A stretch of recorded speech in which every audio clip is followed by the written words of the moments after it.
Allahu Allahu Allahu Allah Allahu Allahu Allahu Allah. Welcome to Who is Who in America. It's a pleasure to have with us in Alhikmat studio Tamaraa Ayon. And I would let Tamaraa tell you all about what she does and who is she in America and her political involvement, etc. So it's a pleasure to have with us on Alhikmat TV on this very well-known show, Who is Who in America, our guest, Tamaraa Ayon. Welcome to the show. Thank you. It's a pleasure to be here. And I know you got a very interesting background. Hence, presently you work with Emerge. Yes, I am currently the State Executive Director for Emerge U.S.A. Florida. And before you started working with Emerge, what were you involved with? I was actually the Executive Director for the Broward County Democratic Party here in South Florida, one of the largest Democratic parties and local parties in the country. Mm-hmm. And I'm sure that our viewers would definitely be interested to know your personal background. Are you Christian? Are you Jewish? Well, we know you're not Muslim right now. Right. And I'm saying right now because we don't know what the future holds. But what's your background? So I actually grew up in an interfaith home. My father is Jewish and my mother was Catholic. She passed. But I predominantly grew up with the Jewish culture and Jewish faith, my father's family. So I consider myself Jewish. And how did you get involved with Emerge? Well, I've been working in political advocacy and activism since high school. So I've been very involved in fighting for struggles for the community, locally and nationally. And actually, the former executive director for Emerge USA had heard about the work that I had done with the community and reached out to me when I was working for the Democratic Party. And I left there to come work with the Muslim community. Okay, so Emerge basically does what? So Emerge USA is a political advocacy group for American Muslims and South Asians. And we do everything from voter engagement and voter advocacy to educating the community on issues of policy and how we can, as a community, engage locally to ensure that the rights of American Muslims during domestic policy issues are respected and protected. And we also work to train community members to advocate for themselves. Does Emerge work basically with people locally here in Florida, or is it a national organization? What's their operation? So Emerge USA actually is a national organization. We are located in states across the country. So you got branches in different states? Absolutely, yeah. We have branches in different states. Florida is, and predominantly in key swing states. Okay. So I cover the state of Florida. And who is the founder of Emerge? Kuram Wahid is the main founder. He's on our national board. And Farouk Mita, who are both attorneys and advocates for the community, and they founded the organization. Oh, interesting. So which other states do Okay. they exist in? So Emerge USA currently is operating in Virginia, Delaware, Pennsylvania, Texas, Florida. We are in the process of opening a chapter in New York and possibly California. We're all over the country. No, that's interesting. I think that's very interesting. How effective has Emerge been within the political process in America? Well, I think extraordinarily effective, because if you look at political engagement, starts grassroots. Most of Muslim community meet at community centers. They meet at their local mosques, and it's a very tight-knit community. When we go into mosques and talk about things like your local city council races or your local county commissioner races and things like that, and educate you on how to get involved in that level, we're advocating for civic engagement, for providing you everything from training on what your rights are as an American citizen to how to properly advocate for them. So Emerge basically works with Muslims? Yeah, predominantly Muslims. Yeah. Do you have similar organizations in the Jewish and Christian faiths? Yeah, there are similar organizations, but the majority of the organizations that work with other faiths are focused on policy and less on community engagement. We kind of have a well-rounded approach where we're not just sending lobbyists to Tallahassee or to Washington, D.C. We're coming into your mosques and your community centers and talking to you as an individual, asking what your concerns are, and then translating that into our policy initiatives. So generally speaking, Emerge really activates people to get involved, or Muslims to get involved Absolutely, yeah. in the political process. Absolutely, yeah. Okay, that's very, very interesting. Very, very interesting. And I Yeah. think it's well needed and most needed in the United States of America, especially now. Yeah. Your involvement with the Muslim community, coming from a Jewish background, what sort of feedback do you get from Christians and Jews and non-Muslim friends? Why are you with Muslims? Why are you working with Muslims, etc.? Right. I think, thankfully, I have a very inclusive circle that I'm with. But I did have some feedback from people that didn't understand why I was working with the community, and always kind of saw the Muslim community as the other. Because, can you go into the mosques? Can you do these things? Are you allowed to talk to them? There's a lot of misunderstanding of who the community is and what the faith represents, because of the narrative that you're constantly seeing on TV. So a lot of, I had mixed reviews from people as far as my engagement goes, and I was able to come back and say, listen, a lot of the people that I work with have become my friends and my family, and we break bread together and spend time together, and I'm in their mosques and they're in my temple, and it's been a phenomenal experience. I've had a very warm and welcoming experience from all the brothers and sisters in the community so far. Do you think 2016 election, this election with Hillary Clinton and President-elect Trump, I would say now, soon he's going to be President of the United States of America. Do you think this election created more awareness of Islam and Muslims in America, or did it create a more negative attitude of the people who are not Muslims or anti-Islam? What do you think?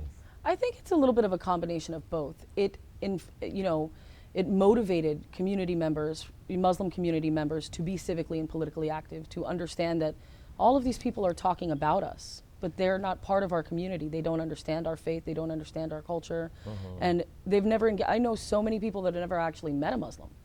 So during the election, because it was on your television screen and on your Facebook feed and consistently in your face about who Muslims were and what they were going to do to the country and this sort of thing, it became a dinner table topic where families were talking about Islam and families were talking about Muslim community members that they met or that they knew. It developed, I think it actually helped, oddly enough, develop a stronger dialogue and understanding of the community. And you mean the awareness of Islam? Awareness and of Islam and of Muslims, and that American Muslims are part of the fabric of this country. There's a lot of Muslims that I went to school with. And that's what I want to get at. The non-Muslims during this election, do you think they got that picture that Muslims are part of the fabric of this country and they're part of the society, as opposed to this ISIS and 9/11 rhetoric and anti-Islamic scenario? Yeah, absolutely. I think that's exactly what happened. It provided an opportunity for non-Muslims to realize, oh, my doctor is Muslim. My daughter's teacher is Muslim. Whereas before, it wasn't even something that would occur to them. Muslims were just another number. It was just another number, and now they became people to the voting population. When we start talking about issues like Syrian refugees and not allowing them to come into the state of Florida or to come into the country, and then you talk to other refugees from the Haitian community or the Cuban community, and the struggle is the same. So there becomes a consciousness of how Muslim Americans, their faith and their drive and their commitment to family and religious values are not that different from mine or others. So looking at the final analysis of everything, it really was for the better. Yes. That people became more conscious of Islam and Muslims. And I mean non-Muslims, or Americans in general, became more conscious of the existence of Muslims and Islam. Maybe we may want to say even President-elect or President Trump became more conscious of that.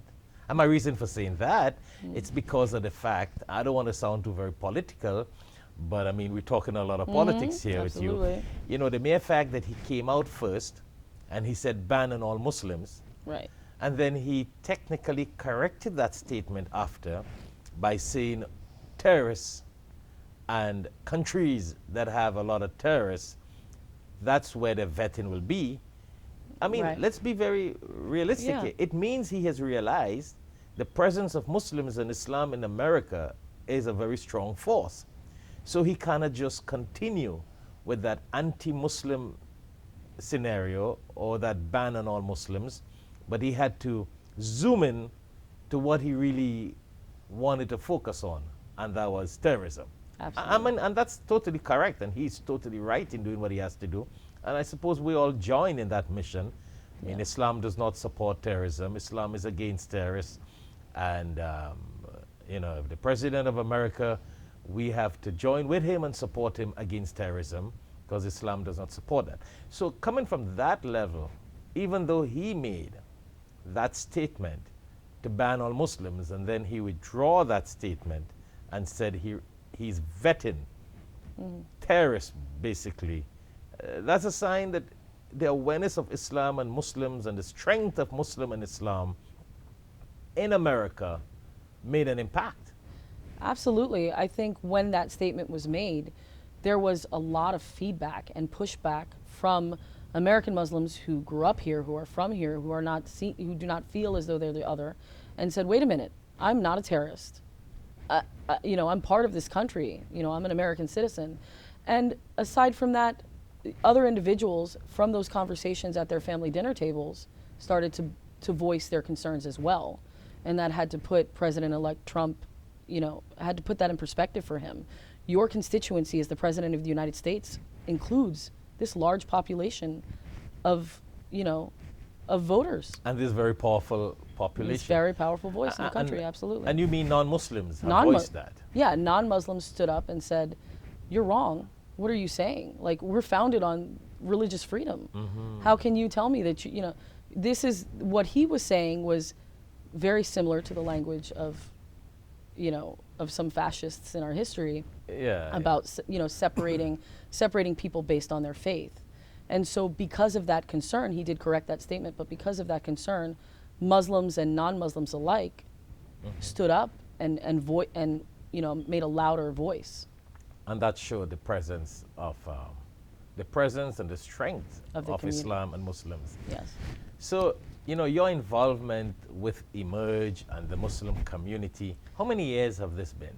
So I've been working with Emerge for a little over 2.5 years now. Okay. As their started off as their government affairs director, and have now become the executive director for the state of Florida. So I cover everything from government affairs to operations. So you do a lot of traveling. Yeah, I do a lot of That's traveling. interesting. Yeah. And I'm sure you have had a lot of detailed experience with a lot of Muslims Yes. from different yeah. mosques and different Islamic centers and different walk of life. Yeah. So we're going to go on a short break. Okay. And when we come back, I would like you to share with our viewers. We got a worldwide viewers on Alhikmat TV. And, you know, it's really a pleasure to have you on this show, Who is Who in America. But I'd like you to share your personal feelings and experience after 2.5 years dealing with Muslims of different nationalities and different backgrounds. What do you think? What sort of experience you had? What's your impression personally of Islam and Muslims, etc.? All right. Wonderful. Thank you. Al-Hikmat Services, serving the Muslim community and non-Muslim community. Dawah and interfaith activities, distribution of Quran and Islamic publications, sponsoring students to study Islam, Al-Hikmat Da'i, Dawah and Interfaith Institute. Also, Friday sermons by Shaikh Shafayat are live on alhikmattv.com from 1:30 to 2:30 p.m. Download our free Al-Hikmat TV app on your mobile devices. Don't forget to follow us on Facebook and Instagram and subscribe to our YouTube channel. Feel free to donate to Al-Hikmat Dawah Services online with a credit card or PayPal at alhikmat.com. For more details, contact Al-Hikmat office at 1-800-804-0267 or our local number 954-986-0158 and visit us at www.alhikmat.com. Jazakallah khair. Welcome back to Who is Who in America on Alhikmat TV 24/7 online. It is indeed a pleasure again to have with us in the studio Tamaraa Ayon, and we had a wonderful discussion before we went on the commercial break on her involvement with Emerge, a political organization, if I want to say, that gets people involved, activate people, motivate people to get involved in the political process of the United States of America. And Tamaraa is a very interesting person because she comes from a Jewish background and she has been working with Muslims and in the Muslim community. And before we went on a break, we had reached a point in asking her about her involvement with Muslims in Florida. So after working with Muslims as a Jewish person, what is your impression about Muslims? And then I would also want to get your impression about Islam. Okay. Well, I mean, honestly, it's been such a warm and welcoming experience. A lot of the Muslim community members that I've met are all very involved in humanitarian activities like feeding the homeless or, providing for community members that are in need. That's not something that you see often or as consistently with other communities. And I see that in every community that I've visited across the state. So it's kind of beautiful. As far as the mosque community goes, the people that go to worship at the mosque, phenomenal. Sometimes you're dealing with boards that are a lot like politics. You have people that don't get along. And that's a nice point. Yeah. What do you think about the politics in the mosques and the politics in White House? I think they're very similar. There's a lot of contentiousness, and sometimes that can take away. Are we saying we got a lot of Trump and Hillary Yeah, in the you've mosque? got a lot of Trump and Hillary in the mosques, and that often takes away from the faith and from the message that the community is attending the mosque to experience and participate in and be part of. And I think that can be detrimental in a lot of ways. But I don't think it's just with the Muslim community. I think it's with with a lot of politics and religion, religious institutions. Politics and religious institutions. When I go around in interfaith programs and people tell me religion is the main reason for all the wars or most of the wars in the world, I tell them it's not religion. It's the people who use religion for their own political, ego and political agenda. So other than the politics in the mosque, what about Islam? How do you? I think it's an incredible faith. I think it's there's so much of it that is so familiar, coming from a Jewish background, being part of the Abrahamic faiths. I have a greater understanding of the community. There's so many similarities between the two. And the values of compassion, mercy, and justice that are demonstrated consistently in everyday actions, from the way that you communicate with other people to providing helpful services to the way that we pray, to the way that we when you go into But were a mosque. you very involved in Judaism? I don't know. I hope I'm not getting too No, it's personal okay. with It's you. absolutely not. My grandmother was extremely religious. She was a Russian Jew, and so I grew up with a strong understanding of Judaism from her, because I grew up in South Florida with my father's side of the family, and she was kind of the matriarch of the family, if you will. So I did grow up with a strong understanding of Judaism. I didn't grow up in an Orthodox home, but I was exposed to it quite a bit. So what are some of the things in Judaism that you can remember, one or two or few, that you see similar in Islam? If you meet really religious Jews, women are covered, just like in Islam, the men are covered. The way that we communicate with each other, these issues of politeness, as far as like a man not being able to look in a woman's eyes when he's communicating with her, those are all those practices are all the same. And the relationship between God is very personal. I think when you walk into a mosque, you find, although you are praying together, each conversation is its own. And that's why there's an avoidance of distractions around you.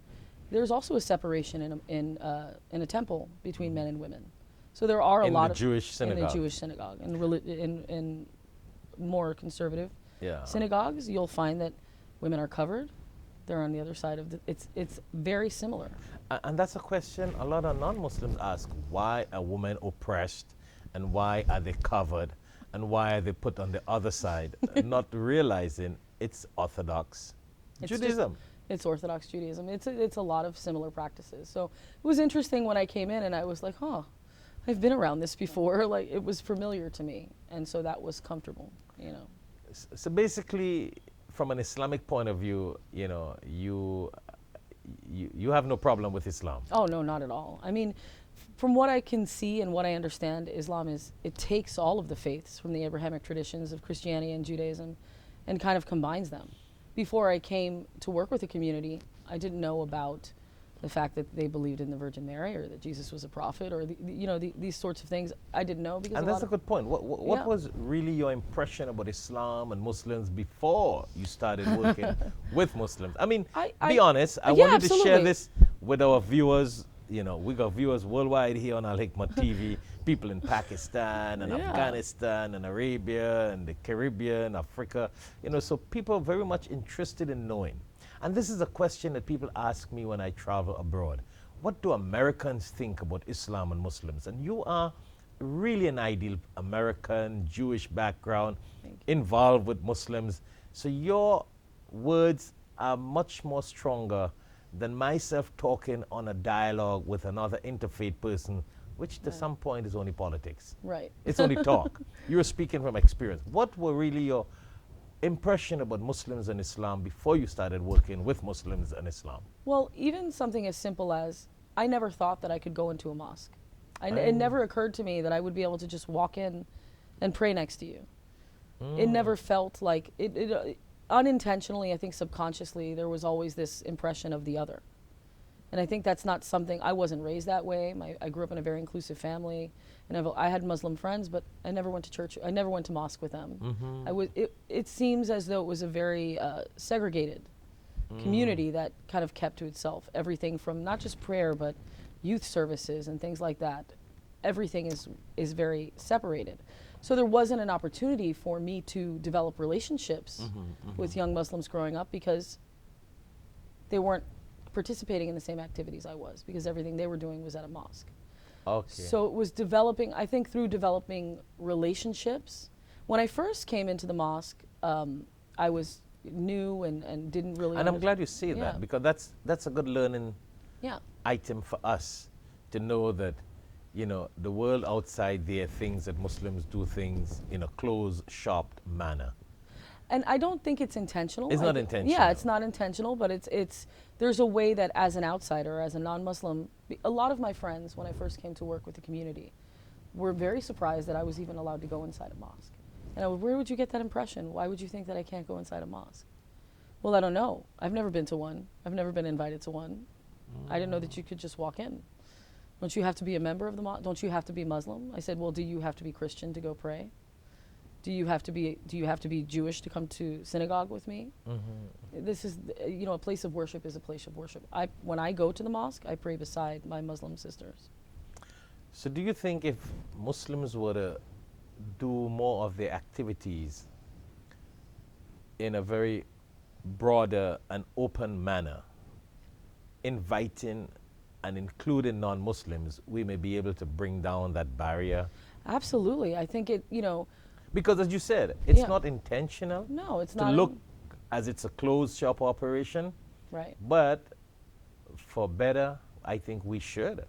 I think in order to, one of the biggest issues is that the media has created your narrative. The Yes. media has decided who Muslims are and what they stand for. The best way to tell somebody who you are and what you stand for is by building a relationship with them and sharing your values. And a lot of those values are the same: compassion, mercy, and justice. Go beyond, and not just lines of faith, but for people that are not religious. Most people believe in these values. And if you share time with individuals that are not Muslim and give them an opportunity to get to know you, you're creating your own dialogue and providing them an opportunity to speak for you as well, to speak up for you as well when people speak on So your behalf. as a Jewish woman involved with Muslim people, Yeah. do you think Muslim women are oppressed? Not at all. Not at all. Actually, A man being asked this question in an interfaith dialogue Right. will always try to defend the issue.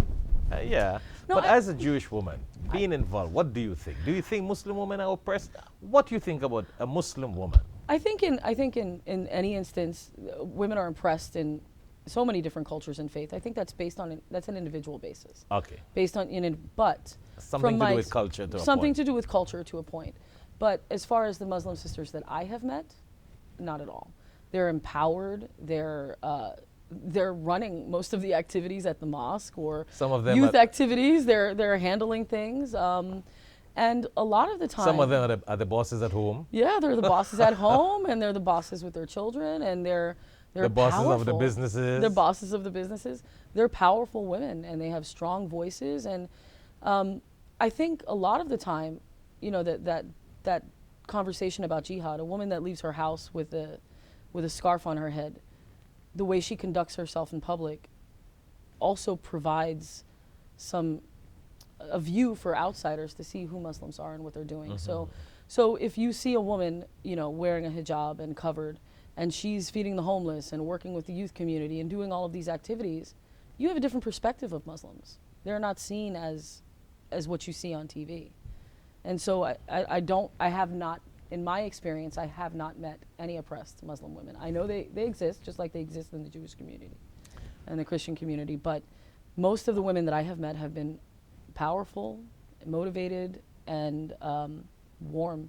And I suppose, I mean, yes, they are. We're Yeah. not denying the fact that they aren't. Yeah. There are women who are probably oppressed, but that's not by Islam. Right. That's by their husband, who got a cultural problem, an Right. ego problem, which represents himself, not Right. Muslims and not Islam. I think that's the issue, is that the conversation about who women are.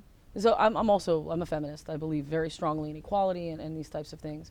Who I am as a woman and the way I choose to dress is my business. So I find that, you know, nobody is oppressing me. Nobody is oppressing them. These are choices.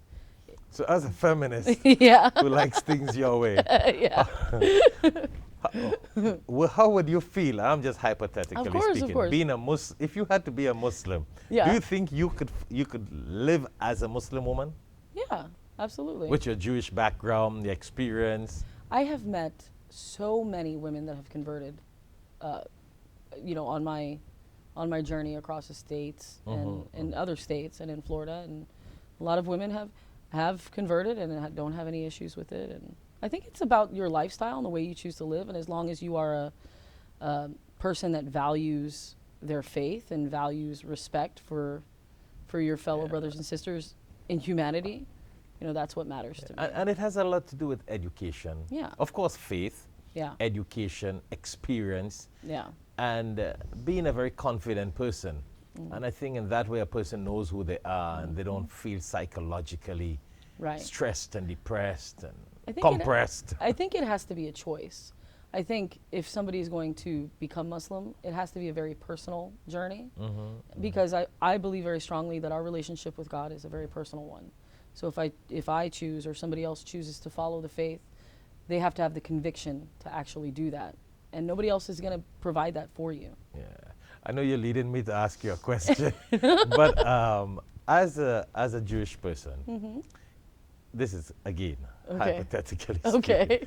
As a Jewish person, and I don't want to put you in the spot, please, Okay, please, because okay. I know you're very independent, and that's what your job is all about, Yeah. making sure the government is straight Right. and yeah. keeping things on track. If ever you have to choose another faith other than Judaism, what faith would you choose? Oh, that's a really good question. I don't know. I mean, I would have to, for what I know about Islam and Christianity, and that's a good question. I don't know. I would have to learn more. I would have to read more and learn more about not only the faith but the practice of the faith and all of that. Yeah.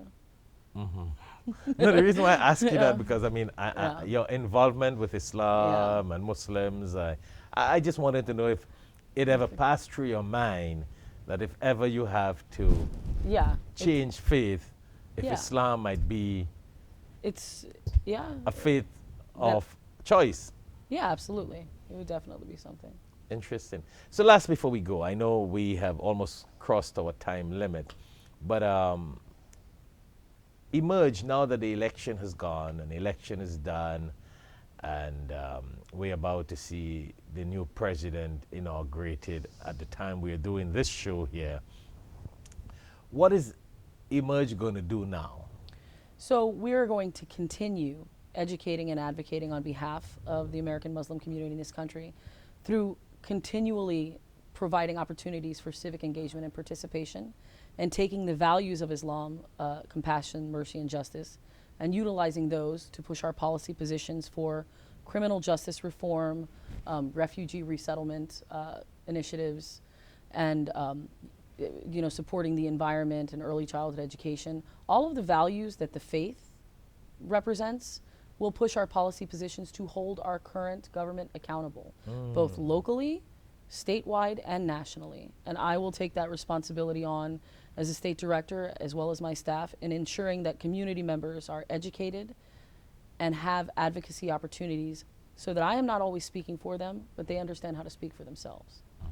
So the goal is creating your own dialogue. So you guys keep on We the keep roll on, all the absolutely, time, yeah. whether it's a year of election or not, as long as the political process continues and legislations, it keeps you guys busy. Yeah, because And you keep the community busy. Yes, because grassroots activism in politics, this is something that consists in your everyday life. The presidential election is kind of like the NFL's, it's the Super Bowl, right? But all year long, right now in the state of Florida, in the month of March, you have city elections that are going to be taking place across the state. All politics is local. So your engagement needs to be consistent if you want to hold your leadership accountable. Oh, wonderful. So, well, it's been a pleasure to have you on the show, Tamaraa. It's really a pleasure. Nice pleasure to talking be to here. you. Nice to have you on Alhikmat TV and Who's Who in America. I'm sure our audience worldwide would have been very fascinated hearing you and hearing your comments and your experience, etc. So I'll give you the last word. You tell me, you say what few words you would like to say in closing as we come to the end of the show. Get involved, get engaged, understand what's happening, the roads that you drive on, the schools that your children attend, step outside of your mosques, go to your city commission and county commission meetings, understand what's happening around you, and learn to educate and advocate for yourself. Creating your own dialogue allows other people to understand who we are as a community and what we represent. Beautiful. Thank you very much. Thank you. And again, it was a pleasure having with us in the studio Alhikmat online 24/7, Tamaraa Ayon, a very well experienced person in the political process and her experience with Emerge, with the Democratic Party, etc. So we thank you very much for viewing Who is Who in America on Alhikmat TV 24/7 online. Assalamu alaikum wa rahmatullahi wa barakatuh. Allah